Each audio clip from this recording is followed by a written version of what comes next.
The president is very interested in a large and ambitious plan to increase spending on items such as infrastructure, healthcare, education, climate change later this year as the economy is recovering after we have the public health situation improved.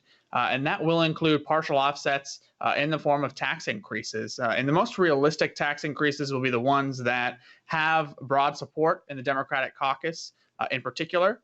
And that includes increases in the top individual income tax rate on higher earners in the United States, as well as an increase potentially in the corporate income tax rate from its current rate of 21% up to 25 or even 28%. And as we know, this was a centerpiece of Joe Biden's campaign to increase taxes on higher earners. And the big challenge will be securing that support in a very tightly divided Senate, especially in the face of economic headwinds right now as we try to prioritize the recovery and ensure that that isn't being undercut by tax increases later in the year.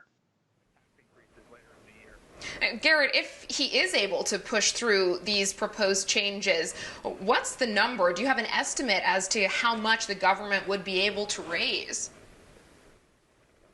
So overall, we scored Biden's tax plan, if he got all the tax increases he proposed during the campaign, somewhere around $2.5 trillion over 10 years, a pretty significant sum when you look at historical tax changes over time. But that is, of course, paired with pretty significant increases in spending, a pretty ambitious plan ranging somewhere between 7 and 9 trillion over 10 years as well.